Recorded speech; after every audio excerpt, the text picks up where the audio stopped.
Let's turn our Bibles to Mark chapter 8, verse 14 to 21. நம் வேதத்தை mark 8ஆம் அதிகாரத்துக்கு நாம் திருப்பிக் கொள்வோம். Mark chapter 8, verses 14 to 21. 14ஆம் வசனம் முதல் 21ஆம் வசனம் வரை யாராவது வாசிக்கலாம். மார்க் 8ஆம் அதிகாரம் 14ஆம் வசனம் முதல். சீசர்கள் அப்பங்களை கொண்டு வர அவர்கள் மறந்து போனார்கள். படகிலே அவர்களிடத்தில் ஒரு அப்பம் மாத்திரம் இருந்தது. அவர் அவர்களை நோக்கி, நீங்கள் பரிசேயருடைய புளித்தமாவை குறித்தும் ஏரோதின் புளித்தமாவை குறித்தும் எச்சரிக்கையாயிருங்கள் என்று கற்பித்தார். அதற்கு அவர்கள், நம்மிடத்தில் அப்பங்கள் இல்லாதபடியால் இப்படி சொல்லுகிறார் என்று தங்களுக்குள்ளே யோசனை பண்ணிக் கொண்டார்கள். இயேசு அதை அறிந்து அவர்களை நோக்கி, உங்களிடத்தில் அப்பங்கள் இல்லாதபடியினால் நீங்கள் யோசனை பண்ணுகிறது என்ன? இன்னும் சிந்தியாமலும் உணராமலும் இருக்கிறீர்களா? இன்னும் உங்கள் இருதயம் கடினமாய் இருக்கிறதா? உங்களுக்கு கண்களிலிருந்தும் காணாதிருக்கிறீர்களா? காதுகளிலிருந்தும் கேளாதிருக்கிறீர்களா? நினைவு கூறாமலும் இருக்கிறீர்களா? நான் 5 அப்பங்களை 5000 பேருக்கு பகிரப்பட்ட போது மீதியான துணிக்கைகளை எத்தனை கூட நிறைய எடுத்தீர்கள் என்று கேட்டார். 12 என்றார்கள். நான் 7 அப்பங்களை 4000 பேருக்கு பங்கிட்ட போது மீதியான துணிக்கைகளை எத்தனை கூட நிறைய எடுத்தீர்கள் என்று கேட்டார். 7 என்றார்கள். அப்படியானால் நீங்கள் உணராதிருக்கிறது எப்படி என்றார். Amen. Hallelujah. Hallelujah. Who's excited to hear God's word today? எத்தனை பேர் இன்னைக்கு ஆர்வமாக இருக்கிறீர்கள் கர்த்தருடைய வார்த்தையை கேட்கும்படியாக? Hallelujah. It is in our reception God's power in us is displayed. நாம் எந்த அளவுக்கு வாஞ்சையோடு நாம் அதை ஏற்றுக்கொள்கிறோமோ அந்த அளவுக்கு தேவனுடைய வல்லமையை நம் வாழ்க்கையில் உணர முடியும். If you are receptive to hear what God is speaking to you, you will see the display of His power in your life. நீங்க எந்த அளவுக்கு தேவனுடைய வார்த்தையை உட்கொள்ள ஏற்றுக்கொள்ள மனதாய் இருக்கிறீங்களோ திறந்திருக்கிறீங்களோ அந்த அளவுக்கு தேவனுடைய வல்லமையை உங்கள் வாழ்க்கையில் காண முடியும். So let us get our senses right before God's word. நம்முடைய உறுப்புகள் எல்லாமே தேவனுடைய வார்த்தைக்கு நேராய் திரும்பி இருப்பதாக. I didn't realize that my father would read the portion from Isaiah where it talks about eyes that don't see, ears that don't hear, that they don't remember. You know, these things I didn't even talk about it, but it happened to me that. இன்றைய காலையில கூட என் தகப்பனார் இதை குறித்து பேசுவாங்க நான் நினைக்கல. ஏசாயா பகுதியிலிருந்து கண்கள் இருந்தும் காணாததும் செவிகள் மந்தமாய் இருப்பதும் இருதயம் உணராது இருக்கிற பகுதியை நாம் தியானித்தோம். You know, it's a very interesting fact that Bible always refers to that you have the eyes but you don't see, you have the ears but you don't hear. எப்போதுமே வேதத்தில் நம்ம அடிக்கடி பார்க்க முடியும் உங்களுக்கு கண் இருந்தும் காண முடியல செவிகள் இருந்தும் கேட்க முடியலன்னு சொல்லி அடிக்கடி சொல்றது. It asks the question, do you have eyes but you fail to see it?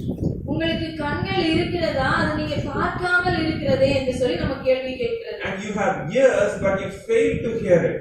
உங்களுக்கு செவிகள் இருக்கிறது ஆனால் நீங்கள் கேட்காமல் இருக்கிறீர்களே என்று சொல்லி நம்ம பார்த்து கேட்கிறோம். Because you have the eyes and you haven't seen, because you have the ears but you haven't heard, you are not able to remember what God did.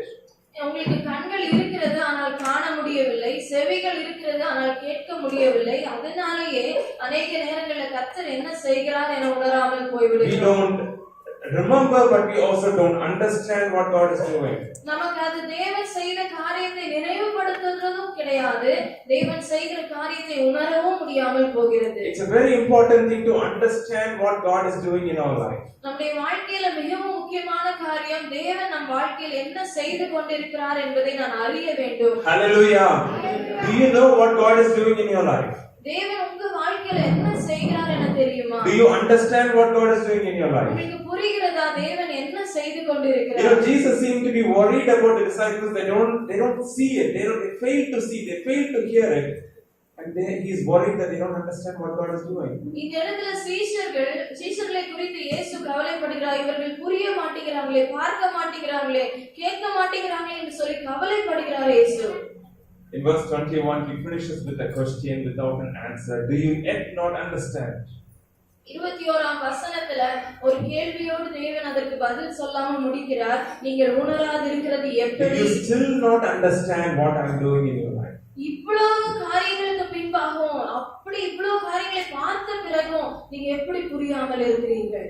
You know, beginning of this year, we have just entered into this year. We are how many days into this year? How many years have we gone? இந்த வருஷத்தின் துவக்கத்துல நம்ம கடந்து வந்திருக்கிறோம். எவ்வளவு நாட்களை நாம் கடந்து சென்றிருக்கிறோம்? 10 days. 10 நாட்களை கடந்து We சென்றோம். already have finished 18 days into this new year. இந்த புது வருஷத்துல 18 நாட்களை நாம் கடந்து விட்டோம். You know, end of last year we had some sessions about Thanksgiving. Many shared about what God did in their life. கடந்த வாரங்கள்ல நமக்கு சில சாட்சி இல்லைன்னா நன்றி கூறுதலின் கூட்டங்கள் வைக்கப்பட்டது. தேவன் அவர்கள் We வாழ்க்கையில் were able to remember what God was doing in our life. We were able to think, okay, God has did this in my life. God has did this in my life. He has healed me. He has delivered me, and so and so. தேவன் என்னுடைய வாழ்க்கையில் இவைகளை செய்தார், என்னை சொஸ்தப்படுத்தினார், என்னை இந்த இடத்துல விடுதலை செய்தார் என்று நினைவுபடுத்தி நாம் தேவனை மகிமைப்படுத்தினோம். But many of us enter into this year with more questions than answers. ஆனால் இந்த வருஷத்துல தொடங்கும் போது இல்ல அதுக்குள்ள தொடங்கி உள்ள வரும்போது பல கேள்விகளோடு குழப்பங்களோடு We have more questions that we don't have answers about. அநேக கேள்விகளுக்கு பதில் இல்லாம நம்ம உள்ள வந்திருக்கோம். There is a Bible verse which is very clear. It is the Lord who goes before and He will be with you. இந்த வேத வசனம் தெளிவாக நமக்கு சொல்லுகிறது, கர்த்தர் தாமே உங்களுக்கு முன்பாக போகிறார், நான் உன்னை விட்டு விலகு உன்னோட கூட இருக்கிறேன் என்று சொல்லியிருக்கிறார். Yet when challenges come, there is this forgetfulness that we get into. நம்ம பிரச்சனைகள் போராட்டங்கள் வரும்போது இவைகளை மறந்து போகிறோம். In Romans chapter 8 verse 28. ரோமர் 8ஆம் அதிகாரம் 28ஆம் வசனம். அன்றியும் அவருடைய தீர்மானத்தின்படி அழைக்கப்பட்டவர்களாய் தேவனிடத்தில் அன்பு கூறுகிறவர்களுக்கு சகலமும் நன்மைக்கு ஏதுவாக நடக்கிறது என்று அறிந்திருக்கிறோம். Hallelujah. You can place your hand in your heart and read this verse. உங்கள் கரங்களை உங்கள் இதயத்தில் வைத்துக் கொண்டு இந்த வேத வசனத்தை நீங்கள் வாசிக்கலாம். Can we வாசிக்கலாமா? have your hands on your heart and let you know this is the truth that God is doing in your life. Let's read now. நம் கரங்களை இதயத்தில் வைத்துக் கொண்டு நாம் இந்த வசனத்தை வாசிப்போம். அன்றியும் அவருடைய தீர்மானத்தின்படி அழைக்கப்பட்டவர்களாய் தேவனிடத்தில் அன்பு கூறுகிறவர்களுக்கு சகலமும் நன்மைக்கு ஏதுவாக நடக்கிறது என்று அறிந்திருக்கிறோம். Hallelujah. God does everything for my good. தேவன் என் வாழ்க்கையில் செய்வது அனைத்தும் நன்மைக்கு ஏதுவாக He is இருக்கிறது. using every bit of thing that I go through for my good. நான் கடந்து செல்கிற ஒவ்வொரு பாதையும் காரியத்திலும் கர்த்தர் எனக்கு நன்மைக்கு ஏதுவாக Because I இருக்கிறார். love Him, because I seek Him, because I search for Him, He is using everything for my good. நான் அவரை தேடுகிறேன், அவரை வாஞ்சிக்கிறேன், அவரை எப்போதும் நிச்சயமா அவரை எனக்கு முன்பாக வைத்திருக்கிறேன். அதனால் அவர் எனக்கு நன்மைக்கு ஏதுவாக நடத்துகிறார். Now let's go back to Mark chapter 8. இப்போது நாம் மறுபடியும் மார்க் 8ஆம் I want to title this message saying, do not forget to remember. இந்த செய்திக்கு நான் ஒரு தலைப்பு கொடுக்க விரும்புகிறேன், எப்போதும் மறந்து போயிடாதீங்க ஞாபகப்படுத்துறதற்கு. கொஞ்சம் வித்தியாசமான டைட்டில் அல்ல. It's a different title. Do not forget to remember. நினைவுபடுத்தப்படுகிறதற்கு மறந்து போயிடாதீங்க, நினைவுபடுத்திட்டே இருங்க. It's already a difficult thing to remember. நினைவுபடுத்துறதுன்றதே ஒரு கஷ்டமான காரியம். But you should not forget to remember. அப்படியானா நம்ம நினைவுபடுத்துறதற்கே நாம் மறந்து போயிடக்கூடாதுன்னு சொல்றோம். Hallelujah. So here in this story we have something very important happening. இந்த வேத பகுதி மார்க் 8ல ஒரு முக்கியமான பகுதியா Why I இருக்கு. say that about Mark is one of the quickest book. It's the shortest book of Gospels. Mark பகுதியை நான் எடுத்துட்டேன் அப்படின்னு பார்க்கும்போது அது வேகமாக சின்ன ஒரு புத்தகமா It's only இருக்கு. 16 chapters and Mark cannot afford to write anything extra because he wants to write it very cut and short. மார்க்னால அதிகமாய் செலவழித்து காரியங்களை எழுதி முடிக்க முடியவில்லை. அதனால குறுகின இல்ல சின்ன பகுதியாக தான் 16 அதிகாரங்களை You முடிக்கிறார். can think of the people who don't talk much. They only talk few words and that's very important. சில பேரை நீங்க பார்க்க முடியும், அவங்க குறிப்பிட்ட சில வார்த்தைகள் தான் பேசுவாங்க, அதிகம் பேச மாட்டாங்க. அதுவும் முக்கியமான வார்த்தைகளா இருக்கும். Mark is coincidentally writing in verse 14. It says, now they had forgotten to bring bread. 14ஆம் வசனத்துல அங்க மார்க் சொல்லுகிறார், சீஷர்கள் அப்பங்களை கொண்டு வர மறந்து போனார்கள். We have a big problem of forgetting, don't we? நமக்கு அதிகமான நேரம் நம்ம மறந்து போகிற தன்மை உண்டு. We forget many things. நம்ம நிறைய மறந்து போயிடுவோம். We forget things that is from yesterday. நேற்று நடந்த காரியத்தை மறந்துடுவோம். We forget things that happened 2 days ago. 2 நாள் முன்னாடி நடந்ததை We மறந்துடுவோம். forget things that 1 week ago, 1 month ago, 1 year ago. Forget it. ஒரு வாரம், ஒரு மாதம், ஒரு வருஷம் முன்பாக நடந்த பல விஷயங்களை நாம் மறந்து We போயிடுவோம். all forget many things, don't we? நம்ம நிறைய காரியங்களை மறந்து போவோம். So if I ask you a question, what is your earliest childhood memory, what will you say? உங்களுடைய சிறு வயதுல இருந்த ரொம்ப குழந்தையா இருந்த பருவத்தில் உள்ள காரியம் ஏதாவது ஞாபகம் இருக்கா? Do you remember? How many things can you tell it? எத்தனை காரியங்களை உங்களால் நினைவுபடுத்தி You சொல்ல have முடியும்? grown, we have grown this far, 20, 30, 40, 50, 60, we are here. நம்ம இவ்வளவு தூரம் வாழ்ந்திருக்கோம். 20 வயது, 30, 40, 50, 60 வயது கடந்து சென்றுட்டோம். எத்தனை பேருக்கு ஞாபகம் Right? இருக்கு? It's very difficult to remember everything. எல்லா காரியங்களையும் நினைவுபடுத்துறதுன்றது கடினமான காரியம். I also think God gave that gift of forgetting. Some things you have to forget. தேவன் நமக்கு இந்த மறந்து போகிறதுன்னு சொல்கிற ஒரு கிஃப்டா கூட அதை கொடுத்திருக்கிறார். சிலதை நம்ம மறந்தா Some things you have to forget. சிலதை நிச்சயமாய் மறந்துதான் ஆகணும். You should not just keep on thinking, take it out and talk about it and tell to everyone. அந்த மறக்க வேண்டியதை திரும்ப திரும்ப கிளறி எடுத்து அதை எல்லாருக்கும் முன்னாடி பேசி அதை கொண்டு வரக்கூடாது. But there are things that you should not forget. ஆனால் சில காரியங்கள் நிச்சயமாகவே மறக்க கூடாது என்று இருக்கிறது. Think about husband and wife. It's the most easy scenario to think about. நீங்க ரொம்ப எடுத்துக்காட்டா ஈஸியா எடுக்கணும் அப்படின்னா கணவன் மனைவி எடுத்துக்கொள்ளுங்க. It's your Pongal holidays. You have planned a trip to go far. நீங்க இந்த பொங்கல் விடுமுறையில நீங்க எங்க தூர பயணம் போகணும்னு முயற்சிக்கிறீங்க. Usually husband goes around with a checklist, wife have a checklist. Everyone is like, everything is checked in the home. வீட்ல கணவர் ஒரு பகுதியை பார்ப்பார், மனைவி ஒரு பகுதியை பார்த்து இதெல்லாம் எடுத்துட்டோமா, எல்லாமே சரிவர பேக் பண்ணிட்டோமான்னு பார்ப்பாங்க. But usually someone will forget something. ஆனால் எப்போதுமே கடைசியில பார்க்கும்போது யாராவது ஒருத்தர் ஒன்றை மறந்திருப்பாங்க. And usually they will remember only after reaching the destination. அதுவும் அங்க போய் சேர்ந்த பிறகாக அதை நினைவுபடுத்திக் கொள்வாங்க. நீ தான் அந்த சார்ஜர் எடுக்கணும்னு சொன்ன, நீ ஏன் எடுக்கல? You forgot the charger. You are supposed to take the charger. You are supposed to take the cable. Someone will blame on the other, but there will be something to forget. எல்லாரும் இன்னொருத்தரை குறைபடுத்துற குற்றப்படுத்துற இருப்பாங்க. ஆனா நிச்சயமா யாராவது ஒருத்தர் ஒன்றை மறந்திருப்பாங்க. Here in the story, 12 disciples have forgotten their bread for the way. இதுல 12 சீஷர்கள் தங்கள் வழிக்கு தேவையான அப்பங்களை மறந்து They had போனார்கள். forgotten to bring bread that is needed for their hunger to eat and do the things. வழியில தேவைப்படும் பசிக்கும் அந்த நேரத்துல தேவையான அப்பத்தை மறந்து போனார்கள். Think about this. God's word is written very intentionally. So it says that they forgot to bring bread and they only had one loaf in the boat. இந்த இடத்துல நல்ல தெளிவாக உற்று பாருங்கள். தேவனுடைய வார்த்தை ஒரு காரணத்தோட சொல்லப்பட்டிருக்கிறது. அவங்க வழிக்காக ஒரு அப்ப துண்டை மட்டும் வைத்திருக்கிறாங்க. I'm sure there is one person who is in charge of bringing the food in that group, 12 people group. நிச்சயமாக அந்த 12 பேர்ல யாரோ ஒருத்தர் இந்த உணவுப் பொருட்களை கொண்டு வர முக்கியமா So இருந்திருப்பாங்க. if I ask the Sunday school department, they will have one person to count, there will be one person to write, there's one person for accounting, one person to do this, that. Every department will have some things that each will have responsible for. இப்ப Sunday class எடுத்துக்கொண்டோம் அப்படின்னா அங்க இருக்கிற ஒவ்வொரு ஆசிரியருக்கும் ஒவ்வொரு பொறுப்பு காணப்பட்டிருக்கும். ஒருத்தர் ஸ்நாக்ஸை பார்த்துக்கொள்ளணும், ஒருத்தர் அட்டெண்டன்ஸை பார்த்துக்கொள்ளணும், ஒருத்தர் புக் பகுதிகளை பார்த்துக்கொள்ளணும், பிரித்து கொடுக்கப்பட்டிருப்பாங்க. So here, this person who is supposed to bring the food, he forgot the food. இதுல ஒரு குறிப்பிட்ட ஒரு நபர் உணவுப் பொருட்களை கொண்டு வர வேண்டியவர் மறந்து போனார். I'm sure the rest of them are looking at him and like, என்னடா இப்படி பண்ணிட்ட, மறந்து போய் வந்திருக்கியா, இது ஒண்ணுதான் நீ செய்ய வேண்டியவன், நீ இதையே மறந்துட்டியா அப்படின்னு சொல்லி கேட்டிருப்பாங்க. Of course he will have been, there will be some conversations that was heated up. அந்த இடத்துல நிச்சயமாக மற்ற சீஷர்கள் எல்லாம் அவனை ஒரு குறிப்பிட்டு பார்த்து கொண்டு நீ ஏன் கொண்டு வரலன்னு சொல்லி கேட்டிருப்பாங்க. And then the response of Jesus is the most interesting part in verse 15. இதுல 15ஆம் வசனத்துல இயேசு என்ன பேசுகிறார்னு பார்க்கும்போது, He is supposed to say that don't forget about anything, I am here for you. அந்த இடத்துல இயேசு என்ன சொல்லிருக்கணும் அப்படின்னா, நீங்க எதையும் மறந்துடாதீங்க, கவலைப்படாதீங்க, நான் எல்லாவற்றையும் பார்த்துக் கொள்கிறேன்னு சொல்லிருக்கணும். There is no bread in the boat that they are supposed to take it with to go and provide for themselves along the way. படகை பார்க்கும்போது அந்த இடத்துல போகிற வழிக்கு தேவையான அப்பங்கள் இல்லை. I love the response of Jesus. அந்த இடத்துல இயேசு பேசினதை நான் ரொம்ப He says, watch out, beware of the leaven of the Pharisees and leaven of Herod. இந்த இடத்துல இயேசு என்ன சொல்றாரு, எச்சரிக்கையா இருங்கள், யாருக்குன்னா பரிசேயருடைய புளித்த மாவை குறித்து, ஏரோதின் புளித்த மாவை குறித்து. They will be like, Jesus, that's not the answer. அந்த இடத்துல சீஷர்கள் யோசிச்சிருப்பாங்க, இது பதிலே இல்லையே. Loaf of bread, that's what we forgot. Yeast, you're talking about. Pharisees, what connection?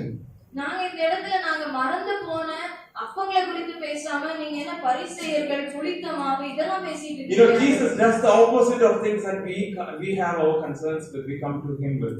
நம்ம அநேக நேரங்கள்ல தேவனிடத்துல ஒரு முறையோடு கொண்டு வந்திருப்போம். ஆனா தேவன் வித்தியாசமாய் அதை I பேசுகிறார். love Jesus for the way how he talks. இயேசு பேசுகிற விதத்திற்காகவே நான் அவரை அதிகமாக You know, once நேசிக்கிறேன். in the boat, everyone was like screaming and shouting, Lord, we are dying, dying. What are you doing? You're sleeping. அந்த ஒரு வேத பகுதியில பார்க்கும்போது சீஷர்கள் எல்லாம் கத்துவாங்க, நாங்கள் மடிந்து போகிறோம் சொல்லும்போது இயேசு உறங்கிக் கொண்டிருந்திருப்பார். There's a scream, Lord, help us, and he's sleeping. அவங்க அவ்வளவு கத்தியிருப்பாங்க, ஆண்டவரே காப்பாற்றும் சொல்லி. And here the disciples were like, Lord, we don't have bread for the way. What do we do? And he's like, be careful of the leaven of the Pharisees. இந்த இடத்துல பார்க்கும்போது சீஷர்கள் ஆண்டவரே நாங்க அப்பங்களை மறந்துட்டோம் அப்படின்னு சொல்ற இடத்துல நீங்க ரொம்ப கவனமா இருங்க, எச்சரிக்கையா இருங்க, புளித்த மாவாகிய பரிசேயரை குறித்து. But let's remember, Jesus is concerned of something much more that we will understand or know. ஆனால் இதுல நிச்சயமா நாம் உணர வேண்டிய பகுதி, நாம் சிந்தித்துக் கொண்டிருக்கிற வேலைகளை காட்டிலும் தேவன் ஒரு முக்கியமான பகுதியை நம்மோடு பேசிக் There is கொண்டிருக்கிறார். much more things that God wants to do in us than the things that we are asking for. நம்ம கேட்டுக் கொண்டிருப்பதை காட்டிலும் அதிகமான ஒரு காரியத்தை, மாற்றத்தை தேவன் நம் இருதயத்தில் இன்னைக்கு மாற்ற விரும்புகிறார். Hallelujah. God does greater things in us. தேவன் பெரிய மகத்துவமான காரியங்களை நமக்குள் செய்ய Not விரும்புகிறார். mediocre, simple things. ஏதோ சின்ன ஒரு சிறிய காரியத்தோடு முடிப்பதற்காக அல்ல. You know why? ஏன் தெரியுமா? Jesus is fully God இயேசு தாமே முழு தேவனாய் இருக்கிறார். and we are fully man. நம்ம முழு மனுஷனாய் இருக்கிறோம். That is fully a truth. அது ஒரு முழு உண்மையாய் Think இருக்கிறது. about it. Jesus is fully God in all his senses from top to down. இயேசு தாமே மேல இருந்து கீழ வரைக்கும் முழுமையாக தேவனாய் And இருக்கிறார். I am fully man from everything that I think to do and everything that I happen to do in a day. I'm fully man. ஒரு நாள் முழுவதும் நான் ஒரு மனிதனாக, முழு மனிதனாக தான் சிந்திக்கிறேன், பேசுறேன், செயல்படுகிறேன். And man, what he does, that he waves from 1 to 2. His emotions doesn't stay. He is not the same stable person.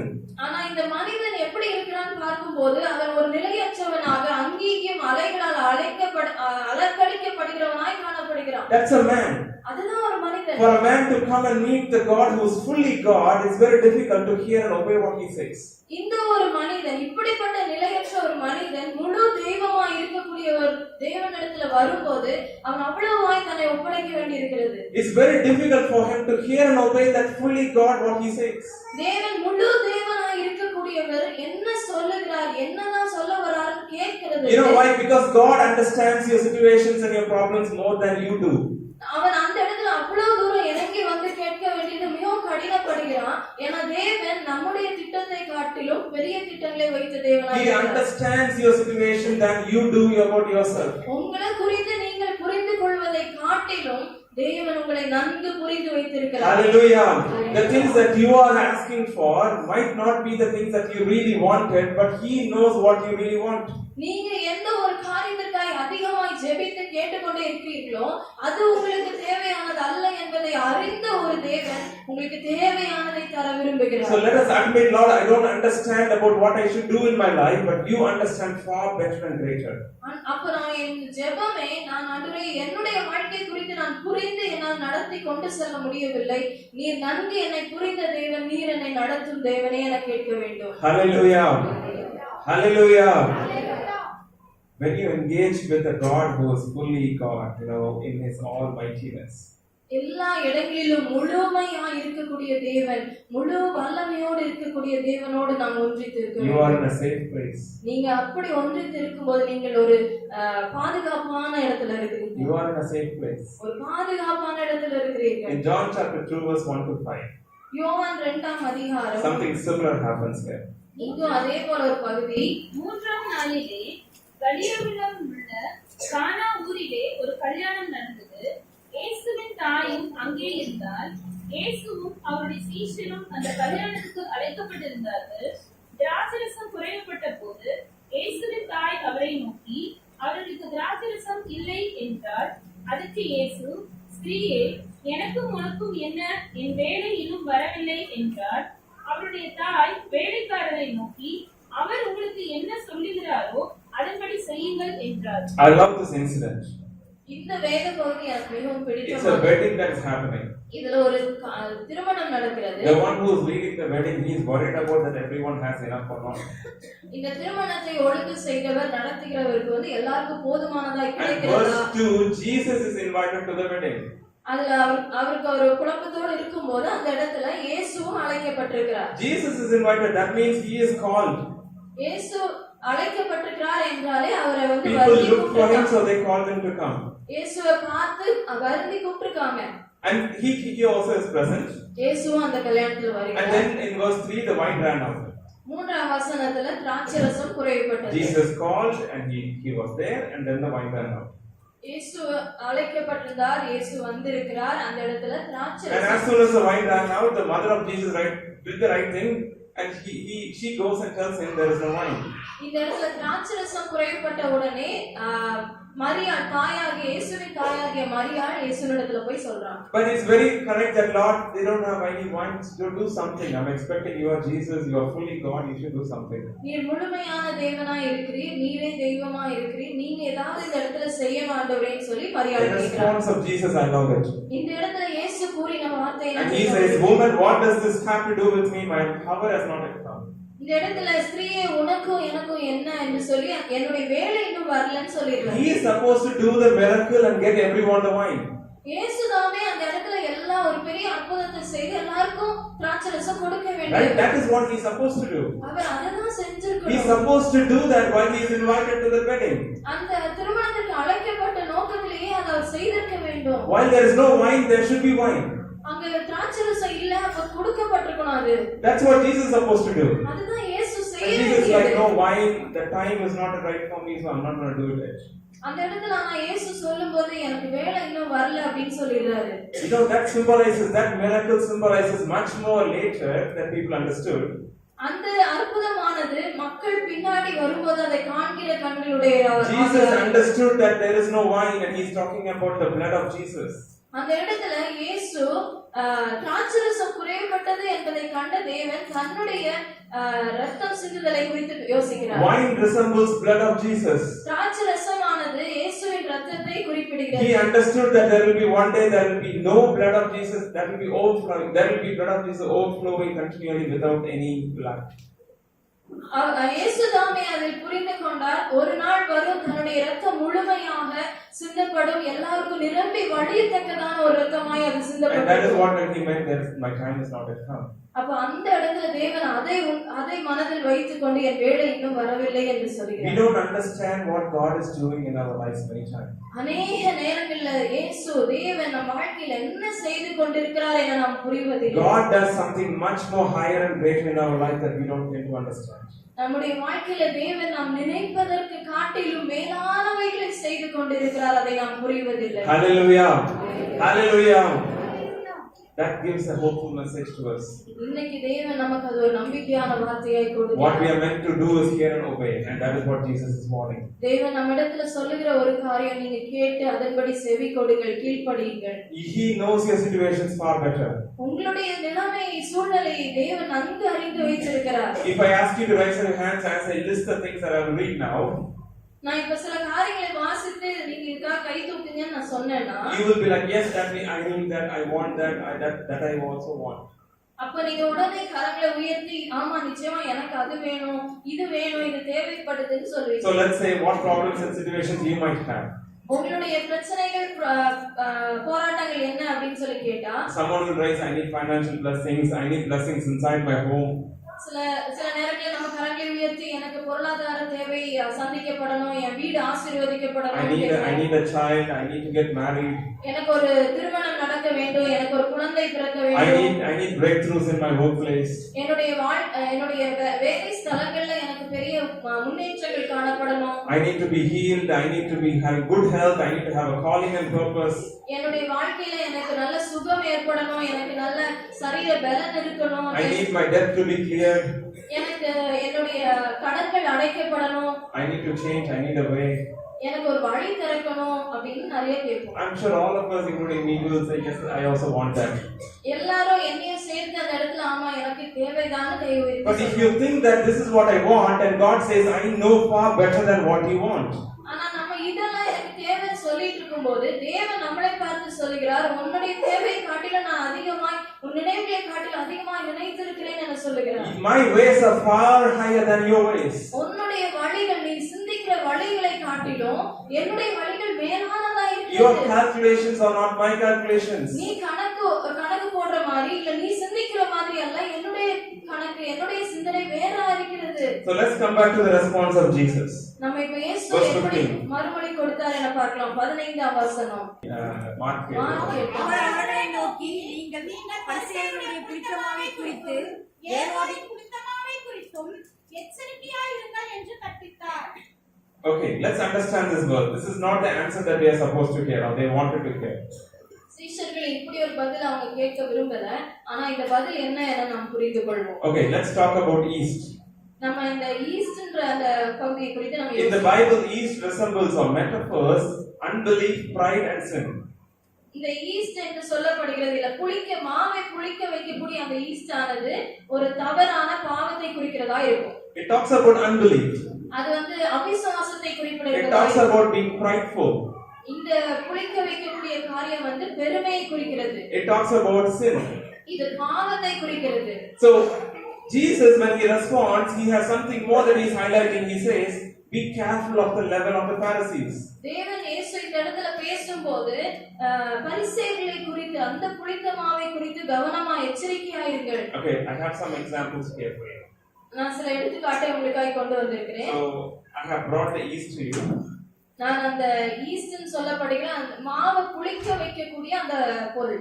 And if you know how bakery things work, இந்த பேக்கரியில வாங்கக்கூடிய சில அந்த நல்ல டேஸ்டா இருக்கக்கூடிய பொருள் எப்படி வேலை செய்யுதுன்னா, you want to make sure the bread is very fluffy and big. அந்த கடைக்காரர் நிச்சயமாக தான் செய்கிற அந்த பிரெட் இல்லனா ரொட்டி எதுனாலும் நல்ல உப்பி பெருசா வரணும்னு நினைப்பாரு. So first he takes the flour. அவர் முதல்ல மாவை எடுத்துக்குவாரு. And then he takes the yeast. அதுக்கு அப்புறம் அந்த east எடுத்துக்குவாரு. Yeast is a fungus. அது வேற ஒண்ணும் இல்ல, ஒரு புளிக்க வைக்கக்கூடிய ஒரு நல்ல பாக்டீரியா அந்த மாதிரி சொல்லலாம். Jesus is trying to explain something here. இந்த இடத்துல இயேசு ஒரு காரியத்தை சொல்ல So let's விரும்புகிறார். follow this. இத நம்ம You பின்பற்றணும். want to make a bread. நம்ம ஒரு பிரெட் செய்யணும். So the flour is here. அந்த மாவு இதுல இருக்கு. And then the yeast will be opened. அதுக்கு அப்புறம் அந்த east திறக்கறாங்க. So it has the fungus inside. Now it has the fungus inside. So இந்த ஈஸ்ட் வந்து அந்த மாவை புளிக்க வைக்கத்தக்கதான அந்த ஃபங்கஸ் அதுல இருக்கும். So now the fungus will not be directly put on the bread, on the flour. அந்த ஃபங்கஸ்னு சொல்லப்படுகிற அந்த பகுதி வந்து நேரடியாக மாவுல போட மாட்டாங்க. It will be first put into the water. அத முதல்ல என்ன பண்ணுவாங்கன்னா தண்ணியில தான் போடுவாங்க. So the flour will be, the yeast will be put first. அந்த ஈஸ்ட் ஆனது ஒரு தனி பாத்திரத்துல போடப்படும். So now the water will be poured. அந்த தனி பாத்திரத்துல எடுத்து வைக்கப்பட்ட அந்த ஈஸ்ட்ல இப்ப நம்ம வந்து தண்ணியை ஊற்றிடுவாங்க. As the water is poured, அதுல தண்ணி ஊற்றின உடனே the yeast will start getting activated inside the water.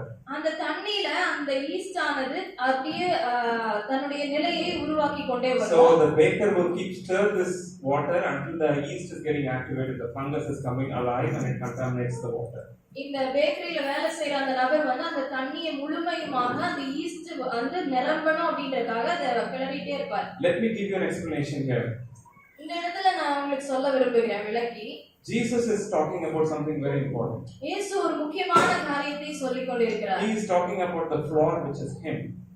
இயேசு இந்த இடத்துல மாவுன்னு சொல்லுகிறதை தன்னை தானே அதுல He is குறிப்பிடுகிறார். talking about him. You are searching for him. You want him. You want to be close to him. You want to be in relationship with him. This is the flour. இயேசு சொல்லும்போது நீங்கள் அவரை தேடணும், அவரை நீங்க வாஞ்சிக்கணும், அவரோடு நீங்க உறவாடணும்னு சொல்லும்போது அந்த மாவை குறிப்பிட்டு சொல்லுகிறார். And he says nothing impure should be here. இயேசு சொல்லும்போது அந்த மாவுல எந்த விதமான அசுத்தமான அழுக்கான காரியங்கள் ஒட்டக்கூடாது. You should not mix God or Jesus with other things of the world. இயேசு சொல்லும்போது இந்த மாவாகிய இயேசுவோடு வேற ஒரு காரியத்தை உலகத்தை கொண்டு வந்து சேர்த்து கலந்து மாற்றிவிடக் கூடாது என சொல்லுகிறார். And then he says, be careful of the yeast that is in the world, the unbelief, the pride, the sin that is around you. அப்ப இயேசு சொல்லும்போது இந்த ஈஸ்ட் என சொல்லப்படுகிற இந்த உலகத்தில் காணப்படுகிற பெருமை, ஆசைகள் இல்லனா அந்த அசுத்தமான பாவம் நிறைந்த காரியத்திற்கு எச்சரிக்கையாயிருங்கள் என சொல்லுகிறார். You know, there is a thing about this yeast. This yeast will not get activated in cold water or hot water. இந்த ஈஸ்ட் என சொல்லப்படுகிற காரியம் அது வந்து தண்ணி ஆர்ன தண்ணீரையோ இல்லனா சூடு தண்ணீரையோ அது அது தான வளர்ந்து விடாது. It will only grow in the lukewarm water.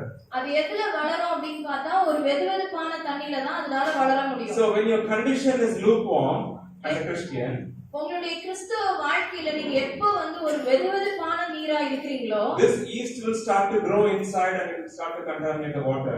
இந்த உலகமாகிய இல்லன்னா இந்த உலகத்தில் இருக்கக்கூடிய பாவம் அவிசுவாசம் ஆகிய இந்த ஈஸ்ட்னு சொல்றது அந்த வெதுவெதுப்பான நீரில் வளர ஆரம்பித்து விடும். And once it is contaminated, it is going to contaminate the whole thing, the whole flour, the whole bread. அது எப்போது முழுமையாக உங்களை அப்படியே முழுமையாய் பிடித்து விடுகிறதோ, அந்த ஈஸ்ட் ஆனது உங்களை முழுமையாய் மாற்றி விடுகிறதோ, உங்களுடைய மற்ற எல்லா பகுதியிலுமே அது பிடித்து விடுகிறது. Yeast might look very small like this. It's like sand. இந்த ஈஸ்ட்ன்றத நீங்க கையில எடுத்து பாத்தீங்கன்னா ஒரு சின்ன மணல் மாதிரி தான். But it has the power to contaminate the whole water, hence the whole bread.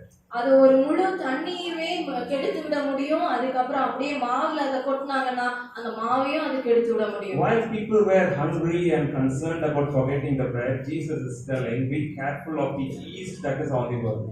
தேவன் சீஷர்கள் இந்த இடத்துல நாங்கள் அப்பங்களை மறந்துட்டோம்னு சொல்லி அதை நினைச்சு கவலைப்பட்டுட்டு இருக்கும்போது இயேசு அந்த இடத்துல இந்த புளிக்க வைக்கக்கூடிய இந்த ஈஸ்டை குறித்து கவனமா எச்சரிக்கையா இருங்கள் என்று சொல்லுகிறார். A little bit of unbelief can spoil the whole thing. ஒரு சின்ன அவிசுவாசம் உங்களுடைய முழு வாழ்க்கையுமே அழித்து Little bit of sin that you touch as a pickle, that will contaminate the whole thing. ஒரு சின்ன ஊறுகாய் அளவுக்கு தொட்டுக்கிறேன்னு சொல்லுகிற அந்த பாவமானது உங்களுடைய முழு வாழ்க்கையுமே கெடுத்து விட A நேரிடும். little bit of pride that you might have in your life that can contaminate the whole bread. ஒரு சின்ன பெருமையான ஒரு எண்ணங்கள் உங்களுடைய முழு வாழ்க்கையுமே அழித்து விட நேரிடும். So this is a situation that Jesus is addressing them towards, a corrective influence that can change a person's life. இந்த இடத்துல தான் இயேசு தாமே அந்த இடத்துல சீஷர்களை பார்த்து சொல்லுகிறாங்க, உங்களை சீர்கெடுக்கக்கூடிய இந்த நிலையில நீங்க ரொம்ப எச்சரிக்கையா இருங்கள். You need to be careful about this before we talk about every other thing. நீங்க இந்த புளிக்க வைக்கக்கூடிய இந்த ஈஸ்டர் குறித்து கவனமா இருக்கணும். Be careful that you don't doubt God. Be careful that you don't have pride in you. Be careful that you don't have any sin in you. ரொம்ப எச்சரிக்கையா இருங்க. உங்ககிட்ட எந்த பாவம் இல்லாதபடி எச்சரிக்கையா இருங்க. எந்த விதமான ஒரு பெருமையான காரியங்கள் இல்லாதபடிக்கு எச்சரிக்கையா இருங்க. அவிசுவாசம் இல்லாதபடிக்கு எச்சரிக்கையா Let's இருங்க. continue the passage in verse 16. 16ஆம் வசனத்தை படிக்கிறோம். நம்மிடத்தில் அப்பங்கள் இல்லாதபடியால் இப்படி சொல்லுகிறார் என்று தங்களுக்குள்ளே யோசனை பண்ணிக் கொண்டார்கள். Verse 17 onwards, Jesus was switching a little bit. He was like, okay, you look like you're still concerned about the earthly bread you will have. அந்த இடத்துல 16 17 வசனங்களை பார்க்கும்போது இன்னும் நீங்க உலகத்தில் இருக்கக்கூடிய அப்பங்களை குறித்து தான் யோசிச்சுட்டு இருக்கீங்க. Jesus is not only concerned about our soul but also our needs. தேவன் நம்முடைய ஆத்துமாவை குறித்து மட்டும் சிந்திக்கிற தேவன் அல்ல, நம்ம தேவைகளையும் நினைக்கிற தேவனாய் இருக்கிறார். Hallelujah. In the first, he wants this to be addressed first, but he's also concerned about your stomach, your livelihood, your provisions. தேவன் முதலாவதாக எப்படி அந்த புளித்த மாவை குறித்து உங்களுடைய உலகத்துல நீங்க ஒட்டி இருக்கிற காரியங்களை குறித்து எச்சரிக்கையா இருங்கன்னு சொல்றது போல உங்களுடைய அன்றாட தேவைகளையும் சந்திக்க நல்ல தேவனாய் இருக்கிறார். Hallelujah. Hallelujah. We serve a good God. நம்ம பின்பற்றுகிற நம்ம வழிபடுகிற தேவன் நல்ல தேவனாய் So இருக்கிறார். in Mark chapter 6, 7 and 8, if you look at mark 6 7 அதிகாரங்களை நாம் பார்க்கும்போது what is happening in chapter 6 is about the 5,000 people being fed. 5ஆம் அதிகாரத்துல பார்க்கும்போது அந்த 5000 பேருக்கு தேவன் எப்படி போஷித்தார். In chapter 8 verse 1 onwards you see 4,000 people being fed. அதே இது மார்க் 8ஆம் அதிகாரத்துல எப்படி அந்த 4000 பேர்களை தேவன் போஷித்தார். For a person like Mark writing this gospel, this is a waste of time to include two different miracles of the same kind. இந்த mark மிகவும் குறுகிய கொஞ்சமா எழுதக்கூடிய இந்த மார்க் இந்த ரெண்டு ஒரே மாதிரியான அற்புதத்தை இவ்வளவு தூரம் எழுதணும்னு அவசியம் ஏற்பட்டது. Who knows the difference between 5,000 people miracle and 4,000 people miracle? When I was small in the Sunday school, I had this question a lot. I asked my Sunday school teacher, they didn't answer. இந்த 5000 பேருக்கு போஷித்தது இந்த 4000 பேருக்கு போஷித்ததான பகுதி எத்தனை பேருக்கு அதுக்கான வித்தியாசம் தெரியும்? நான் சிறு வயதுல சண்டே கிளாஸ்ல கேட்டு நான் சந்தேகங்களை கேட்டு பார்த்தேன், யாரும் எனக்கு தெளிவுபடுத்த முடியல. So if you look at the stories, there's two same stories: 5,000 people being fed and 4,000 people being fed. இந்த ரெண்டு அதிகாரத்திலயுமே 4000 பேருக்கும் 5000 பேருக்குமாக போஷிக்கப்பட்டது. Why two? ஏன் ரெண்டு பகுதியாக You know, the first thing that it says, if God does a miracle, He can do it again. தேவன் ஒரு இடத்துல ஒரு அற்புதத்தை செய்ய முடியும் காண்பிக்கிறார்னா மீண்டும் மறுபடியுமாக அதே மாதிரி அற்புதத்தை செய்ய முடியும். Hallelujah. He is not like, okay, I can do once, I cannot do it again. என்னால ஒரு தடவை செய்ய முடியும், மறுபடியும் நான் செய்ய முடியாதே அப்படின்னு சொல்லுகிற தேவன் அல்ல நம் தேவன். If God can heal you once, He can heal you again. If God can deliver you once, He can also deliver you again. உங்களை ஒரு முறை சுகப்படுத்த முடியும் தேவனால் அப்படின்னா மறுபடியும் அவரால் சுகப்படுத்த முடியும். ஒரு முறை உங்களை விடுதலை செய்ய முடியும் அப்படியானால் மறுபடியும் தேவனால் விடுதலை செய்ய முடியும். If you have seen a door opening for you once, it will happen again. ஒரு முறை ஒரு திறந்த வாசலை உங்க முன்னாடி வைக்க முடிகிற தேவனால மறுபடியும் ஒரு திறந்த வாசலை உங்க முன்னாடி. So now Jesus is concerned about your situation. இந்த இடத்துல இயேசு உங்களுடைய காரியங்களை குறித்து கரிசனை உள்ளவராக. In chapter 6 verse 34 it says he saw a great crowd and he had compassion on them. 6ஆம் அதிகாரம் 34ஆம் வசனத்துல अनेक ஜனங்களை கண்டு தேவன் அவர்கள் மேல மனதுருகிற தேவனாய் இருக்கிறார். He is having compassion over them. அந்த अनेक ஜனங்கள் மேல தேவன் மனதுருகிறார். He is looking at people and he cannot sit quiet, but he is having compassion. தேவன் ஜனங்களை பார்த்த உடனே அமைதியா இருக்க முடியல. அவங்க மேல ஒரு மனதுருக்கம் அவருக்கு ஏற்படுகிறது. He is looking at his people as a sheep without a shepherd. அவர்களை பார்க்கும்போது ஐயோ ஆடுகள் எல்லாம் இவ்வளவு இருக்கிறதே, மேய்ப்பன் இல்லாமல் இருக்கிறதே என பார்க்கிறார். What a God we serve, that he looks at us and has compassion. எப்படிப்பட்ட நல்ல தேவனை நீங்களும் நானும் ஆராதிக்கிறோம். நம்மள பார்க்கும்போது மனதுருகுகிற தேவனாய் He இருக்கிறார். looks at your situation of your life and he is having compassion. உங்களுடைய வாழ்க்கையின் ஒவ்வொரு சூழ்நிலைகளை பார்த்து அவர் உங்கள் மேல் மனதுருகிற தேவனாய் Even இருக்கிறார். if your demands are so high in front of you. உங்க மேல உங்க முன்னாடி இருக்கிற போராட்டங்கள் பிரச்சனைகள் மிகவும் பெரிதா இருந்தாலும். The next thing that we look at, it's two different miracles which involve so many people. இதுல ரெண்டு விதமான அற்புதங்களை பார்க்க முடியும். अनेक ஜனங்கள் அதுல காணப்படுறாங்க. 5,000 4,000 people. More people, that means more problems. अनेक ஜனங்கள் அப்படினாலே 5000 4000 நாலே अनेक பிரச்சனைகள் இருப்பாங்க. I mean, they say 5,000 people is not 5,000, it's roughly 15,000 to 20,000 with family, with wife and children.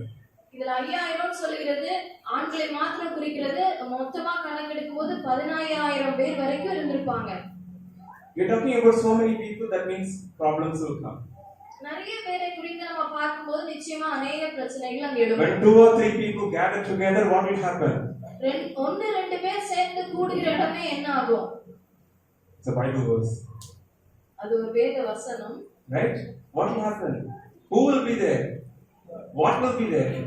ஒன்னு ரெண்டு பேர் கூடுற இடத்துல என்ன இருக்கும்? அங்க என்ன வரும்? He should be there, right? But problems will be there. 2 or 3 people, there is problems. தேவன் தாமே அங்கு வருகிறார் அவங்க நடுவுல. ஆனா பிரச்சனைகள் போராட்டங்களும் அந்த இடத்துல காணப்படும். If you group as a fellowship group, if you group as a prayer group, there will be problems. ஒரு ஜெப கூடுகை இல்லனா ஒரு சேர்ந்து கூடுகிற இடம்னாலே அந்த இடத்துல ஒரு பிரச்சனை பார்க்கலாம். Talk about 2 people, husband and wife, there's enough problems. ரொம்ப யோசிக்க வேண்டாம். ரெண்டு பேர் கணவன் மனைவி மட்டும் யோசிச்சு பாருங்க, தாராள பிரச்சனை இருக்கு. And you say, I want to escape everyone, I want to run and go somewhere and live in an island by myself. அப்புறம் நீங்க சொல்லுவீங்க, ஐயோ இந்த இதெல்லாம் விட்டுட்டு தனியா ஓடி எங்கயாவது யாரும் கண் தெரியாத இடத்துல போய் தனியா இருக்கணும். I had a roommate that I was talking to about this, and we said, let's just buy 2 islands, one for you, one for me, and we will live without any of these problems. அந்த எனக்கு என்னுடைய ரூம்ல வசித்த இன்னொரு நபரோட நான் ஒரு முறை பேசிட்டு இருக்கும்போது, ரெண்டு பேரும் தனியா எங்கயா போயிடலாம், உனக்கு ஒரு தனி தீவு எனக்கு ஒரு தனி தீவுன்னு வாழ்ந்துக்கலாம். You know, the problem will not stop there because you have you there. நீங்க அங்க போனாலுமே உங்களுக்கு பிரச்சனை ஓய்வதில்லை. ஏன்னா நீங்க அங்க இருக்கீங்க. You are the problem there. ஏன்னா நீங்களே உங்களுக்கு ஒரு பெரிய பிரச்சனை. So where people are, there is problems. எங்க மனுஷர் இருக்கானோ நிச்சயமா அங்க But we பிரச்சனை. have an answer. ஆனா நிச்சயமா பதிலும் When இருக்கு. Jesus had the compassion over his people that they had been not eating, he is verbalizing it. He says, I have compassion on them. அந்த இடத்துல இயேசு தாமே ஜனங்களை பார்க்கும்போது அவர்கள் மேல மனதுருகி சாப்பிடாம இருக்காங்க, பசியா இருக்காங்க என்ன சொல்லி கண்டு. In verse 37 it says, you give them something to eat. He asked the disciples. 6ஆம் அதிகாரம் 37ஆம் வசனத்துல அவர் சீஷர்களை நோக்கி நீங்களே அவர்களுக்கு போஜனம் கொடுங்கள்னு சொல்றாரு. He is acting on his compassion. He not only has compassion on you, but he is also asking, let's do something about you. இயேசு நம்ம மேல மனதுருகிற நம்ம சூழ்நிலைகளை பார்த்து மனதுருகி போகிறது மாத்திரமல்ல, அதற்கான செயல்பாட்டிலும் இறங்குகிற தேவனாய் இருக்கிறார். I'm trying to rush to complete this message. I hope I'll make it. நான் கொஞ்சம் துரிதப்படுத்தி கொண்டு சொல்லுகிறேன். Hope you are following. He has compassion but also have action. தேவன் நம்ம மேல மனதுருகுகிற தேவன் மாத்திரமல்ல, அதற்காய் செயல்படவும் இறங்கி வருகிறார். Hallelujah. In third one, disciples were asking the wrong questions in both of these miracles. இந்த இடத்துல பார்க்கும்போது சீஷர்கள் ரெண்டு அற்புதத்திலயுமே கேள்விகள் கேட்கிறாங்க. They are asking the wrong questions. தவறான கேள்வியா கேட்கிறாங்க. If you ask the wrong question, worry will be a byproduct.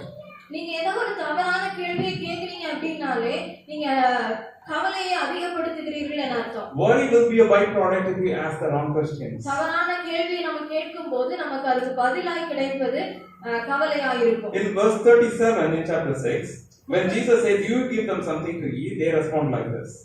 37ஆம் வசனத்துல நீங்க அவங்களுக்கு போஜனம் கொடுங்கன்னு சொல்லும்போது அவங்க என்ன சொல்றாங்கன்னு பார்த்தா, அவர் அவர்களை நோக்கி நீங்களே அவர்களுக்கு போஜனம் கொடுங்கள் என்றார். அதற்கு அவர்கள், நாங்கள் போய் 200 பணத்திற்கு அப்பங்களை வாங்கி இவர்களுக்கு புசிக்கும்படி கொடுக்க கூடுமோ என்றார்கள். Okay, the question, wrong question here. And again in chapter 8 verse 4. இதுல ஒரு தவறான கேள்வியை சீஷர்கள் கேக்குறாங்க. அதே போல 8ஆம் அதிகாரம் 4ஆம் வசனம் வாசிக்கலாம். அதற்கு அவருடைய சீஷர்கள், இந்த வனாந்தரத்திலே ஒருவன் எங்கே இருந்து அப்பங்களை கொண்டு வந்து இத்தனை பேர்களை திருப்தியாக்க கூடும் என்றார்கள். Again the wrong questions. மறுபடியுமாகவே அதே மாதிரி In தவறான both the கேள்வி. miracles that Jesus is trying to do, they are asking the wrong question. How will we do this? How will we have this 200 denarii worth of bread that we need to buy? அவங்க ரெண்டு பகுதியிலுமே சீஷர்கள் வந்து எப்படி நாங்க வந்து இவ்வளவு ஜனங்களுக்கு இத்தனை பெரிய காரியத்தை செய்ய முடியும், 200 பணத்தை வச்சு எப்படி பண்ண முடியும்னா கேக்குறாங்க. Lord, I don't have money. I am so worried. I don't have anything with me. ஆண்டவரே என்கிட்ட ஒண்ணுமே இல்ல, பணம் பொருளாதாரம் சரியா What இல்ல. am I going to do to eat? What am I going to do to feed this? What am I going to do to fill this debt? ஐயோ நான் எப்படி இந்த கடன் அடைப்பேன், நான் எப்படி சாப்பிடுவேன், நான் எப்படி வாழுவேன், What am I going to do with this unopened door? ஐயோ அந்த அடைக்கப்பட்டிருக்கிற இந்த கதவு எப்படி திறப்பேன். What, how, where? Every question that we'll ask, the wrong questions. அநேக முறை நம்ம கேட்கக்கூடிய அந்த தவறான கேள்விகள் எப்படி, எதற்கு, எங்க. By asking the wrong questions, you're inviting worry in your life. அப்படி ஒவ்வொரு முறையும் தவறான அந்த கேள்வியை நம்ம கேட்கும் போதெல்லாம் கவலையை வான்னு சொல்லி நம்ம அழைக்கிறோம். In Matthew chapter 6 verse 31 to 33. மத்தேயு 6ஆம் அதிகாரம், ஆகையால் எண்ணத்தில் உண்டோம், எண்ணத்தை கொடுப்போம், எண்ணத்தில் உருப்போம் என்று கவலைப்படாதீர்கள். இவைகளெல்லாம் அஞ்ஞானிகள் நாடி கேட்கிறார்கள். இவைகளெல்லாம் உங்களுக்கு வேண்டியது என்று இந்த தகவல்களால் அறிந்திருக்கிறார். You know, these questions that Jesus already warned about and told his disciples, don't ask these questions. தேவன் மத்தேயு 6ஆம் அதிகாரம் 31ஆம் வசனத்துல இருந்து பார்க்கும்போது ஏற்கனவே சொல்லியிருக்கிறார், இப்படிப்பட்ட கேள்விகளை நீங்க கேட்காதீர்கள்னு Therefore, சொல்லியிருக்கிறார். do not be anxious saying, what shall we eat, what shall we drink, and what shall we wear? அதனால எப்பவுமே என்னது சாப்பிடுவோம், என்ன உடுப்போம், எப்படி வாழ்வோன்ற கேள்விகளை கேட்டு கவலைப்படாதீங்க. Don't ask those questions. அந்த கேள்விகளை Don't கேட்காதீங்க. you know the Heavenly Father knows what you need? உங்களுக்கு தெரியாதா, பரம தகப்பன் உங்களை உருவாக்கின தேவனுக்கு இவைகள் உங்களுக்கு தேவை என அவருக்கு Don't ask the தெரியாதா? same questions as the Gentiles will do, because the Heavenly Father knows what you need. இந்த புறஜாதிகள் எப்போது இப்படிதான் கேட்டுட்டு இருக்காங்க, அது போல நீங்கள் நான் கேட்க கூடாது என தேவன் Your சொல்றார். life will be built on His purpose. அவருடைய திட்டத்தின் மேல, நோக்கத்தின் மேல உங்க வாழ்க்கை If you seek கட்டப்படும். Him first, everything will be given. அவரை நீங்கள் முதலாவது தேடும் போது மற்றவைகள் எல்லாம் Among கொடுக்கப்படும். these people who asked the wrong question, Jesus asked the right question there. அந்த சீஷர்கள் எல்லாம் ஒரு தவறான கேள்விகளை அங்க கேட்டுட்டு இருக்கும்போது இயேசு ஒரு தெளிவான Let's go back to கேள்வி the story in கேட்கிறார். Matthew chapter 6 verse 38. அதற்கு அவர், உங்களிடத்தில் எத்தனை அப்பங்கள் உண்டு? He asked the right question. He asked his people, his disciples, how many loaves do you have? இதுல இயேசு தாமே கேட்கும்போது மத்தேயு 6:38 உங்ககிட்ட எவ்வளவு அப்பங்கள் இருக்கிறது என In கேட்கிறார். chapter 8 verse 5, he repeats the same question, how many loaves do you have? 8ஆம் அதிகாரம் 5ஆம் வசனத்திலயும் உங்களிடத்துல எத்தனை அப்பங்கள் உண்டு என கேட்கிறார். Lord, I have nothing. That's why I'm asking all these questions. ஆண்டவரே என்கிட்ட ஒண்ணுமே இல்ல. அதனால தான் கேட்டுட்டே இருக்கேன் நானு. You know, sometimes it gets difficult with offering, giving tithe or offering to God. God, I have nothing to give you. நம்ம அநேக நேரங்கள்ல காணிக்கையை கொடுக்கும்போது ஐயோ என்கிட்ட ரொம்ப இல்லையே, கொடுக்கறதுக்கு ஏதோ உங்ககிட்ட கொடுக்கறதுக்கு இல்லையே ஆண்டவரே Lord, சொல்றோம். I'm filled with my complaints that I don't have. அப்பா எனக்கு அவ்வளவு பிரச்சனையும் அவ்வளவு போராட்டமும் இருக்கு, கொடுக்கிற அளவுக்கு என்கிட்ட இல்ல. But God is asking the question, how many do you have? How many loaves do you have? ஆனா தேவன் இன்றைக்கு நம்மளை பார்த்து கேட்கிறார், உன்கிட்ட எவ்வளவு அப்பங்கள் இருக்கிறது. But you know what? He asked the question that he knows that you have an answer for it. அவர் அந்த கேள்வியை நம்ம கிட்ட கேட்கும்போது நிச்சயமாக ஒரு பதில் நம்ம கிட்ட இருக்குன்றனால தான் The கேட்கிறார். answer is very clear in verse 38. அடுத்து அவர், உங்களிடத்தில் எத்தனை அப்பங்கள் உண்டு, போய் பாருங்கள் என்றார். அவர்கள் பார்த்து வந்து 5 அப்பங்களும் 2 மீன்களும் உண்டு என்றார்கள். அப்பொழுது எல்லோரும் And they respond, go and see how many loaves do you have. And they checked all their bags. They checked the boy, they checked everything, and they found 5 loaves and 2 fish. அந்த இடத்துல இயேசு நீங்க போய் பாருங்கன்னு சொல்லும்போது அவங்க போய் தேடுறாங்க, எல்லா பைகள் எல்லாம் புரட்டுறாங்க, அந்த பையனெல்லாம் கேக்குறாங்க, 5 அப்பங்களும் 2 He மீன்களும். never asks you of something that you don't have. உங்ககிட்ட இல்லாத ஒன்றை தேவன் எப்போதும் கேட்பதில்லை. In same thing happened in the 8th chapter, verse 5. 8ஆம் அதிகாரம் 5ஆம் வசனத்திலயும் அதேதான் They நடந்தது. found 7 loaves of bread. அந்த இடத்துல அவர்கள் 7 அப்பங்கள் இருக்கிறதே என சொல்லுகிறார். Also in verse 8 or verse 7, they also found some fish. அந்த இடத்துல 7ஆம் வசனத்திலயும் 8ஆம் அதிகாரம் 7ஆம் வசனத்திலயும் சில மீன்களும் சிலது அவங்க கிட்ட இருந்திருக்கு. Jesus only asked for how many breads do you have? இயேசு அந்த இடத்துல உங்ககிட்ட எவ்வளவு அப்பங்கள் இருக்குன்னு தான் கேட்டாரு. But they came back with fish. ஆனா அவங்க திரும்பி வரும்போது மீன்களையும் கொண்டு That வருகிறாங்க. means they had not only the bread but also the fish. அந்த இடத்துல பார்க்கும்போது அவங்க கிட்ட அப்பங்கள் மட்டும் இல்ல, மீன்களும் இருந்திருக்கிறது. Don't say that you don't have anything. Don't show your hands and say like I don't have anything. எப்போதுமே ஆண்டவர் முன்னாடி நின்னுட்டு எனக்கு ஒண்ணுமே இல்லன்னு ஆண்டவர்ட்ட சொல்லாதீங்க. Don't start looking at things. I don't have this. I don't have this, and that's why I don't have it. And start complaining and have a murmuring heart before God. ஒரு என்கிட்ட இல்ல, அந்த பகுதி இல்ல, இது சரியா இல்ல, அது கரெக்டா இல்லன்னு சொல்லி அதை நீங்க ஒரு முறுமுறுக்கிற ஒரு ஜெபமா ஆண்டவர்ட்ட கொண்டு This is வராதீங்க. not working right. That's why this is all the problems. இப்படி எல்லாம் நடக்க மாட்டேங்குது, அதனால தான் எனக்கு இவ்வளவு பிரச்சனைன்னு But சொல்லாதீங்க. look at what you have. Look at you. You have yourself. You have your mind. You have your creativity. உங்களையே நீங்கள் பாருங்க, உங்ககிட்ட என்ன இருக்குன்னு பாருங்க. உங்களுக்கான திறமைகள், உங்களுக்கான சிந்திக்கிற திறன்களை தேவன் உள்ள வைத்திருக்கிறார். If you stop complaining and give what you have in your hand, நீங்க எப்போ தேவனிடத்துல கம்ப்ளைண்ட் பண்றதை இல்லைன்னா முறையிடுகிற தவறான முறையீடுகளை நிறுத்திட்டு உங்ககிட்ட இருக்கிறத கொண்டு வரீங்களோ, you will not only find the bread but also the fish. அப்படி நீங்க கொண்டு வரும்போது உங்ககிட்ட இருக்கிற அப்பங்கள் மாத்திரமல்ல மீன்களையும் Fish will கண்டுபிடிப்பீர்கள். be extra. மீன்கள் எக்ஸ்ட்ராவா ஆட் பண்ண ஒரு விஷயமா இருக்கும். Let's be careful about what we look at ourselves with. நம்ம ரொம்ப கவனமாக நம் வாழ்க்கை கையாளுவோம், நம்ம கிட்ட எப்படி இருக்குன்றத பார்ப்போம். And the last thing, in both the miracles, they had very little in their hands. கடைசியாக பார்க்கும்போது அந்த 2 அற்புதங்களின் கடைசியிலையும் அவங்க கரங்கள்ல They had very little. They only had 5 fish and 5 loaves of bread and 2 fish and 7 bread. அந்த இடத்துல பார்க்கும்போது கடைசியா அவங்க பார்க்கும்போது 5 அப்பமும் இல்லனா கொஞ்சம் மீன்களும் அப்புறம் கொஞ்சம் 7 அப்பங்களும் இப்படிதான் இருந்திருக்கு. When you look at yourself, you might be finding very little. You are so incompetent. You are not enough. உங்களை குறித்தே நீங்கள் பார்க்கும்போது உங்க கரங்கள்ல கொஞ்சமா தான் இருக்கு, கம்மியா தான் இருக்குன்னு பாப்பீங்க. You might feel like, you might look at yourself and think, I'm very small, I'm very little. உங்களை நீங்க பார்க்கும்போதே நான் ரொம்ப சிறியவனா இருக்கிறேன், எனக்குன்னு எதுவும் இல்ல, என்கிட்ட பெருசா எதுவும் இல்லன்னு பாப்பீங்க. Especially with the difficulty that is in front of you, a demand that is in front of you, you might look very small. அதுலயும் முக்கியமாக உங்க முன்னாடி ஒரு பிரச்சனை எழுப்பும் போது, உங்க முன்னாடி ஒரு காரியம் வைக்கப்பட்டிருக்கும் போது, ஐயோ நான் ரொம்ப சிறியதா இதுக்கு முன்னாடி I'm இருக்கிறேன், looking very small for all the things that is coming after me.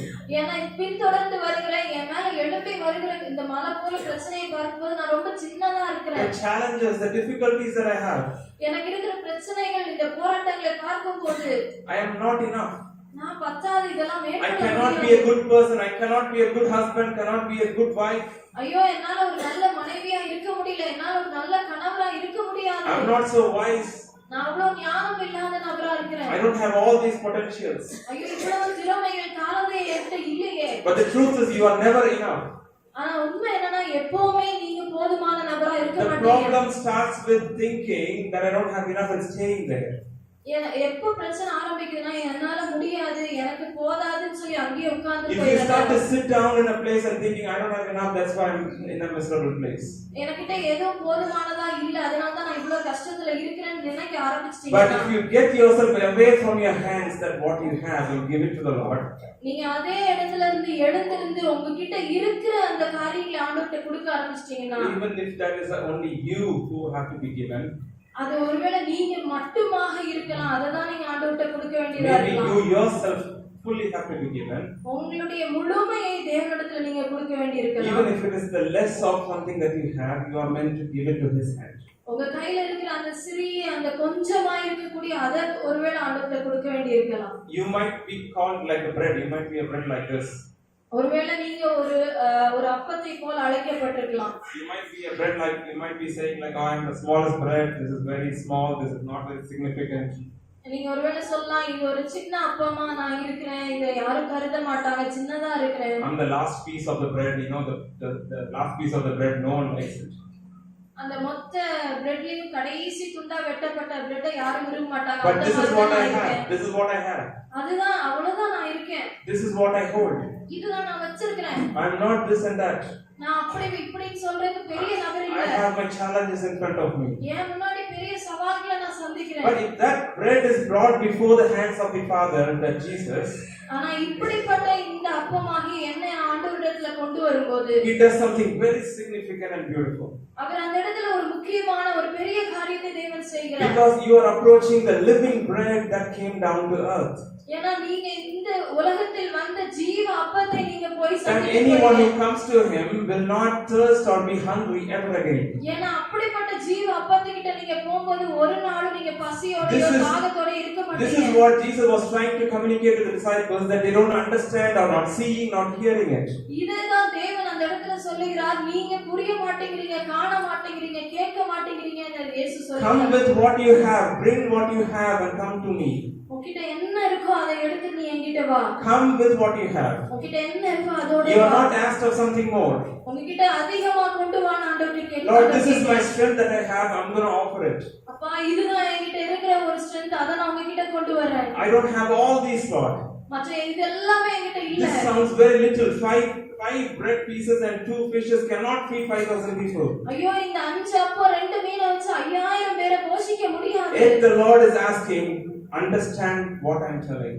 ஆனாலும் தேவன் அந்த இடத்துல சொல்லுகிறார், நான் புரிந்து கொள், நான் எதை கேட்கிறேனோ அதை கொண்டு வான்னு. Jesus is not happy in the end because after 2 miracles, the disciples didn't understand. இயேசு அந்த இடத்துல மனம் கவலைப்படுகிறார். 2 அற்புதங்களை பார்த்த பிறகு சீஷர்கள் புரியவில்லை. What is going on in the head of these people? என்ன இந்த மனுஷங்க மனசுல ஓடிட்டு இருக்கு? I have done this mighty miracles, but they are still worried and asking, oh, we forgot the bread, what are we going to do on the way? இந்த இடத்துல இவ்வளவு பெரிய காரியங்கள் அற்புதங்களை 2 முறை செய்த பின்பாகவும் வழிக்கு தேவையான அப்பத்தை மறந்துட்டோமே Why கவலைப்படுறாங்க. are they still stressing? ஏன் இன்னும் கவலைப்பட்டு கொண்டே I இருக்காங்க? have done this miracle 2 months ago, and then the miracle just a day ago, and they are still complaining, they are still having problems. 2 மாசம் முன்னாடி தான் அவ்வளவு பெரிய ஒரு அற்புதம் செய்தேன், நேற்று கூட அவ்வளவு பெரிய அற்புதம் செய்தேன், ஆனா இன்னைக்கு நீ கவலையோடு வந்திருக்கிறாயே. They didn't realize they have the bread in the boat. அந்த இடத்துல சீஷர்கள் புரிந்து கொள்ளல, அந்த அப்பம், அந்த ஜீவ அப்பமாகிய கிறிஸ்து தாமே படகில் இருக்கிறார் என்பதை Hallelujah. The bread is in the boat, and why am I worrying about the bread that I need to have? என் படகில் தானே இயேசுவாகிய அப்பம் இருக்கும்போது என்கிட்ட இல்லைன்ற அப்பத்தை குறித்து நான் ஏன் Why am கவலைப்படுறேன்? I still not seeing the bread is in front of me? ஏன் என் முன்னாடி இருக்கக்கூடிய அந்த சர்வ வல்லமையுள்ள அப்பத்தை நான் Why காணவில்லை? can't I hear what he is telling and obey it? ஏன் அவர் சொல்லுகிற காரியத்தை என்னால கேட்க முடியல? Why am I not understanding this is what he's trying to do in my life and future, for future? என் வாழ்க்கையில என் எதிர்காலத்துக்கு இததான் அவர் செய்ய விரும்புகிறார்ன்றதை ஏன் நான் இன்னும் பார்க்க மாட்டேங்கிறேன்? But with the miracle, something bigger happened and everyone ate and went left home. அந்த அற்புதத்தின் காரணத்தினால அந்த இடத்துல அநேகர் சாப்பிட்டாங்க, திருப்தியா சாப்பிட்டாங்க, வீட்டுக்கு போனாங்க. And verse 41 in chapter 6. You can 6ஆம் finish it. அதிகாரம் 41ஆம் வசனம். அவர் அந்த 5 அப்பங்களையும் அந்த 2 மீன்களையும் எடுத்து வானத்தை அண்ணாந்து பார்த்து ஆசீர்வதித்து அப்பங்களை பிட்டு அவர்களுக்கு பரிமாறும்படி தம்முடைய சீஷர்களுக்கு கொடுத்தார். அப்படியே In verse, this is a lovely verse of scriptures. I really commend you to read it at home. இந்த வேத பகுதியை நான் உங்க எல்லாரையும் உற்சாகப்படுத்துகிறேன். அவ்வளவு அற்புதமான பகுதி, வீட்ல போய் It's வாசிங்க. not only about feeding the stomach. இது ஏதோ வயிற்றை நிரப்புகிற ஒரு வேத பகுதி It has மாத்திரமல்ல. much more that feeds the whole self of us. இது அதை காட்டிலும் மேலாக நம்முடைய முழு மனிதனை நிரப்பக்கூடியதா With the இருக்கும். compassion that Jesus had, and he asked for what you have, and they brought the bread that they had. இயேசு அவர்களிடத்துல மனதுருகி உங்ககிட்ட என்ன இருக்குன்னு கேட்கும்போது, உங்ககிட்ட இருக்கிறத கொண்டு வாங்கன்னு கேட்டபோது அந்த அப்பங்களை இயேசுவிடத்துல கொண்டு வராங்க. When they had come closer to the living bread, அவங்க எப்போ அதிக பக்கத்துல ஜீவ அப்பமாகி இயேசுவினிடத்துல When they வந்தபோது have come closer to the living bread that gives the life for eternity. இந்த நித்தியத்திற்கான வாழ்க்கை ஜீவனை கொடுக்கக்கூடிய அந்த ஜீவ அப்பத்தின் பக்கத்துல வந்தபோது He took what they had. He took what they had. அவர் அவங்க கிட்ட இருந்ததை பெற்றுக்கொண்டார். He took it. அவங்க கிட்ட இருந்ததை He வாங்கினார். receives what you have. உங்ககிட்ட என்ன இருக்கோ அதை தேவன் Because this is பெற்றுக்கொள்கிறார். how the wonders of life in your life will happen. உங்களுடைய வாழ்க்கையில பெரிய அற்புதங்கள் By அங்கதான் நடக்கிறது. giving. By giving. நீங்க கொடுக்கும்போது Give what you have. உங்ககிட்ட இருக்கிறத கொடுங்க. This is how much you can think. This is how much wisdom you have, knowledge you have. Give what you have. உங்களுக்கு இவ்வளவுதான் சிந்திக்க முடியுமா, அவ்வளவுதான் ஆற்றல் இருக்கா, அவ்வளவுதான் ஞானம் இருக்கா, அவ்வளவுதான் புத்தி இருக்கா, அதை இயேசுவினிடத்துல This கொடுங்க. is how scared you are, and this is how much you are. Yet you have. You bring yourself. நீங்க ரொம்ப பயந்த நபரா, நீங்க ரொம்ப கூச்ச சுபாவமா, நீங்க ரொம்ப ஒதுங்கி இருக்கிறீங்களா, அந்த பகுதி ஆண்டவர்கிட்ட கொடுங்க. And the bread comes into his hand. அந்த அப்பம் நீங்க கொடுத்த அந்த அப்பம் ஆண்டவருடைய கரத்துல When வருது. it touches his hand, அது எப்போது ஜீவ அப்பமாக he இயேசுவின் lifts up கரத்தை into தொட்டபோது heaven. He took it towards the heaven. அது அப்படியே அவர் உயர்த்தி வானங்களுக்கு நேராக He took it எடுக்கிறார். to the heaven, symbolizing this is not of the earth. This belongs to the heaven. இதை அவர் கரங்களை எடுத்து அவர் மேல தூக்கும் போது இது உலகத்திற்குரியதல்ல, இது பரத்திற்குரியது என எடுக்கிறார். He touches the glimpse of heaven. இது அவர் எடுத்து அப்படியே பரலோகத்தை தொட வைக்கிறார். But after he touches heaven, அது பரலோகத்தை தொட்ட போது he breaks it. அதுக்கப்புறம் அதை உடைக்கிறார். Every one of us go through a breaking stage. அப்படி நம்ம வாழ்க்கையில பல முறை உடைக்கப்படுகிற வாழ்க்கை கடந்து But செல்வோம். if the bread is not broken, it cannot be multiplied. ஆனால் அந்த அப்பமாகிய நம்முடைய வாழ்க்கை உடைக்கப்படவில்லை என்றால் அது பெருக முடியாது. But it's broken in the hands of the Lord. அது தேவனுடைய கரத்தில் உடைக்கப்பட்டதல்லவா? It touches the heaven and it breaks by the God himself, the living bread himself. அது பரலோகத்தை தொட்டு தேவன் தாமே அதை உடைப்பதனால And when he broke it, he gave it to his disciples. அதை உடைத்து சீஷர்களுடைய கரத்தில் கொடுத்த போது He gave it to the disciples, and the disciples went and broke it again and again, fed so many other people, blessed so many other people. சீஷர்கள் அதை உடைக்கிறாங்க, பிக்கிறாங்க, பெருகிக் கொண்டே அந்த இடம் முழுவதும் எல்லாருக்கும் கிடைத்துக் You கொண்டிருக்கிறது. are called to be a blessing. தேவன் உங்களை ஆசீர்வாதமாய் அழைத்திருக்கிறார். God called you to be a blessing. நீங்க உங்கள் மற்றவர்களுக்கு பிறருக்கு ஆசீர்வாதமாய் Miracles அழைக்கப்பட்டிருக்கிறீர்கள். in your life has something much more deeper meaning than what it does to you. உங்களுடைய வாழ்க்கையில ஏற்படுகிற அற்புதங்கள்னு சொல்கிற காரியம் உங்க வாழ்க்கைக்கு மட்டும் இல்ல, அதற்கும் அப்பாற்பட்ட பெரிய காரியங்களை செய்கிறீர்கள். Hallelujah. The miracles in your life shows who he is to you. உங்களுடைய வாழ்க்கையில ஏற்படுகிற அற்புதங்கள் இயேசு யார் என்பதை காண்பித்து Think about the கொண்டிருக்கிறது. miracles that God has done in your own life. உங்களுடைய சொந்த வாழ்க்கையில இயேசு செய்த அற்புதங்களை It நினைவுபடுத்துகிறது. has a unique taste. It has a unique flavor. அதற்குன்னு ஒரு தனியான ஒரு சுவை, அதற்குன்னு ஒரு தனியான வேறுபாடு It காணப்படும். shows a part of who he is to you. அவர் யார் என்பதை உங்களுக்கு தனியாய் காண்பித்து தருவார். And that he uses it for much more glory. அதை அவர் பயன்படுத்தி அவருடைய நாம மகிமைக்காய் பெரிதாய் பயன்படுத்துவார். So let us come to the living bread. அந்த ஜீவ அப்பமாக இயேசுவிடத்துல வருவோம். Let us come closer to him. Let us all rise up. அவர் பக்கத்துல எல்லாரும் கிட்டி சேரலாமா? எல்லாரும் எழுந்திருப்போம்.